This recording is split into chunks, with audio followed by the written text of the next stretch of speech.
누구나 완벽히 행복한 인생은 없어요. 여러분들이 아무리 인생에서 이루고 싶은 걸 다 이뤄도 저녁에 잘 때 보면은 뭔가 한 구석이 비죠.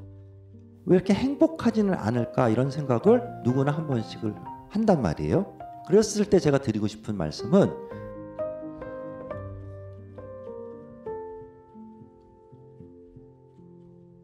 행복 그러면 사람마다 떠올리는 생각이나 이야기들이 달라요. 행복 그러면 어떤 사람은 배고플 때 무슨 갈비탕 하나 먹는 게 행복이다. 그것도 맞아요.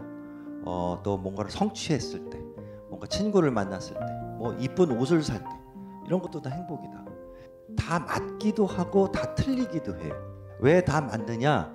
이렇게 지금 얘기하는 이 모든 사건들은 공통적으로 실제든 상상이든 어떤 즐거움, 플레저를 유발하는 경험들이에요. 갈비탕이나 승진이나 무슨 뭐 이런 추억이나 이런 것은 그 자체가 행복이라기보다는 행복의 본질인 플레저라는 것을 유발하는 일종의 스위치 같은 것이죠.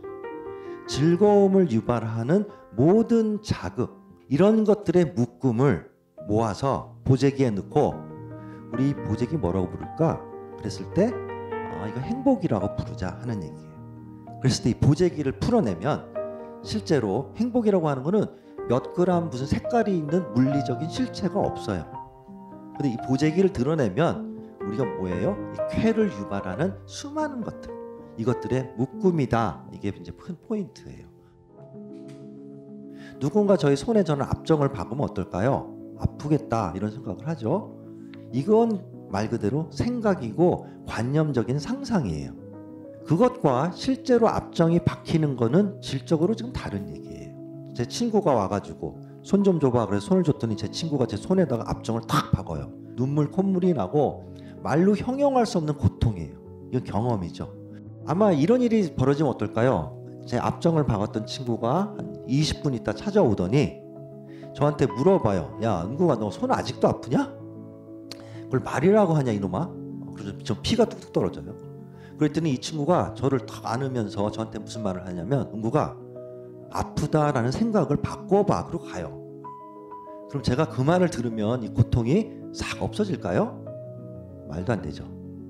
제가 이 얘기를 왜 하냐면, 여러분들의 행복 그러면 제일 많이 듣게 되는 이야기는 긍정적으로 생각을 바꿔봐라, 감사해라, 이런 말들인데, 이런 말들은 제가 압정에 박혔는데 아프다고 생각하지 마라랑 비슷한 얘기들이에요. 이 행복은 저 고통과 반대되는 즐거움과 같은 경험인데, 이 경험은 생각 바꾸기와 약간 지금 별개의 문제예요. 행복의 핵심은 아주 단순화해서 얘기한다면, 나의 뇌에서 저런 좋다라는 전구가 자주 켜지는 거예요. 너무 가벼운 얘기 아니냐?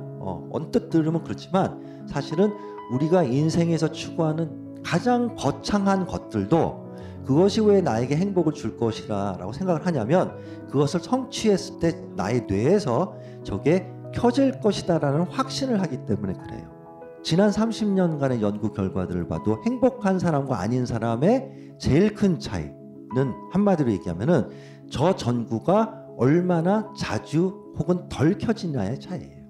그럼 얘는 언제 켜지는데? 심플해요. 생존에 필요했던 자원에 다가설 때 켜져요. 호모사피엔스라고 하는 존재가 이 지구에서 생존을 해서 성공적으로 유전자를 계속 대를 이어서 남기는 데 있어서 필수 불가결했던 자원은 무엇이었을까를 생각해 볼 필요가 있어요. 여러 가지가 있지만 압축적으로 말씀드리면 하나는 음식이죠. 먹는 즐거움을 이길 수 있는 즐거움은 거의 없어요. 그리고 이게 무지무지하게 즐거워야 돼요. 그 식탐의 근원은 뭐죠? 쾌감이에요. 쾌감이 웃겨 보이지만 이 쾌감이 없이는 생명체가 가장 중요한 숙제들을 해결할 아무런 모티베이션이 없어요. 음식만큼 중요한 자원이 호모사피엔스에게는 근데 하나 더 있었어요. 사람이었어요. 한 20-30명 되는 어떤 무리 속에서 우리가 살았다고 하는데, 그때 우리에게 되게 어떤 생명의 위협이 됐던 사건은 뭐냐면 어떤 이 무리에서 추방되는 일이에요. 그래서 뭔가 얄미운 짓을 했다거나 사기를 쳤을 때 야, 너 나가. 아웃되면은 거의 죽었어요.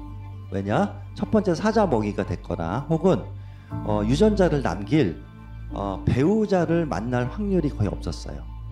그래서 이 그룹에서 아웃되는 사람들은 거의 이건 사형 선고였다라고 생각하면 돼요. 최첨단의 문명 사회에서 살고 있지만 우리의 올드 브레인이 늘 걱정하고 불편해하고 두려워하는 것은 10만 년 전이나 지금이나 거의 비슷해요. 맨하탄에 살고 있었던 30대 후반에 제프라고 하는 싱글남이 있었어요. 근데 이 친구가 가을에 여자친구랑 헤어졌어. 그리고 친구도 주변에 없고 가족도 없고 그래가지고 외로움에 몸부림을 치다가 맨하탄 시내를 걸어다니면서 전봇대에다가 저런 걸 붙이고 다녔어요. 누구든 나랑 무슨 얘기를 해도 좋으니 나에게 전화 좀 해줘라. 외로운 제프. 나중에 실제로 저 광고를 보고 제프에게 전화를 한 사람이 무려 7만 명이 넘는 사람이 전화를 했어요. 놀라운 거는 미국에서만 전화한 게 아니라 한국에서 전화한 통화 기록도 나와요. 이 많은 사람들이 제프한테 전화를 해서 무슨 말을 할 것 같으세요? 아주 비슷한 말을 해요. 나도 외로워. 여기에 있는 우리는 이 뇌가 뭐 하나에 중독이 된 덕분에 왔어요. 그건 뭐냐? 사랑. 그래서 이 자극물이 이 뇌가 끝없이 찾고 있는 자극물 중에 하나예요. 우리가 행복이 어렵다고 생각되는 이유 중에 하나는 관련은 있으나 본질적으로 다른 두 가지를 자꾸 하나로 혼돈을 해서 그래요. 행복한 삶은 나의 경험이 제일 중요해요. 누가 뭐라 그러든 간에 난 이거 할 때 재밌어, 즐거워, 끝. 그러면 이게 나의 행복이야. 근데 가치로운 삶은 게임이 좀 달라요. 내가 아무리 즐거워도 다른 사람이 박수 쳐야 되고 인정해줘야 되고, 이렇지 않으면 내가 즐거워도 그거는 못 성취해요. 자꾸 행복을 그 후자로 자꾸 생각을 하기 때문에, 특히 한국과 같이 다른 사람의 이목에 많은 주목을 하는 사회일수록 더 그렇고, 근데 그것에 주목을 할수록 결국은 이것과는 거리가 먼 삶을 추구하게 되고, 무엇이 더 옳다, 이건 개인의 선택이고 몫이지만 다르다라는 게 포인트예요. 마지막으로 21세기에 되게 어떤 낯선 삶을 우리가 살고 있어요. 그러나 여전히 이 브레인은, 우리의 뇌는 오래된 관습과 기호를 가지고 산단 말이에요. 행복이라고 하는 것을 압축적으로 담고 있는 구체적인 장면은 무엇일까? 아주 간단하죠. 좋은 사람이랑 맛있는 음식 먹을 때 이게 행복의 압축판이에요. 여기서 키워드는 좋은 사람이에요. 무조건 사람이 행복을 주는 게 아니라 가장 큰 스트레스가 될 수도 있고 나를 가장 불편하게 만드는 불안의 요소일 수도 있어요. 그래서 그런 것을 주는 사람보다는 나에게 만나면 무조건적으로 즐거움을 주는 사람들을 선별적으로 나의 인생의 시간에 많이 채워 넣어야 돼요. 뭔가 인맥을 늘리기 위해서. 즐겁지도 않은 사람들로 가득 나의 삶을 채운다? 이거는 행복에서 멀어지는 어떤 일상의 모습일 수가 있겠죠. 하나의 체크리스트를 머릿속에 떠올려야 돼요. 나의 일상의 삶에서 이런 사진과 같은 내가 좋아하는 사람들과 즐겁게 수다 떨고 밥 먹는 모습들을 1년에 한 번 하는 게 아니라 레귤러하게 일상에서 얼마나 자주 하고 있는가를 체크해 봐야 돼요. 이런 것이 결핍이 있으면 내가 연봉이 뭐 수억을 벌든 뭐든 간에 부자일진 몰라도 행복감은 낮고, 거꾸로 내가 별게 없어 보여도 저런 것이 풍요하면 행복감은 굉장히 높아요.